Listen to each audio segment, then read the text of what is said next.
রাদিয়াল্লাহু তাআলা আনহুকে দিয়েছেন, হযরত আবু হুরায়রা রাদিয়াল্লাহু তাআলা আনহুকে দিয়েছেন, হযরত সাদ বিন আবি ওয়াক্কাস রাদিয়াল্লাহু তাআলা আনহুকে দিয়েছেন।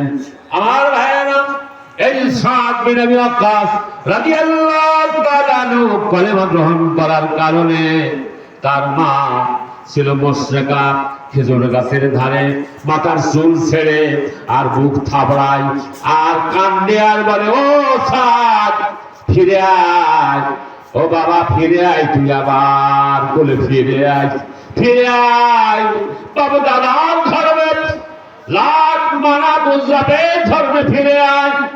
সাদ বিন আবি ওয়াক্কাস রাদিয়াল্লাহু তাআলা বলছো, গো মা, তুমি যতই কান্দ, যতই চিৎকার করো না কেন, যতই লাত আর মানা ধোবানের কথা বলো না কেন, আমি আমার বাবা দাদার চিরচরিত এই ধর্ম আমি আর গ্রহণ করতে পারি না। মুশরিকানার দিন আমি গ্রহণ করতে পারি না।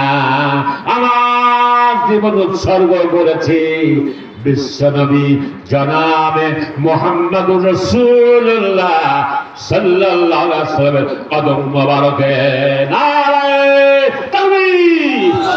আমার নেতা, তোমার নেতা বিশ্বনবী মুস্তাফা রাসূল পাক সাল্লাল্লাহু আলাইহি ওয়াসাল্লামের কদম মোবারকে জীবনকে উৎসর্গ করেছেন হযরত সাদ বিন আবি ওয়াক্কাস রাদিয়াল্লাহু তাআলা আনহু। বলুন সুবহানাল্লাহ। আমার ভাইয়েরা,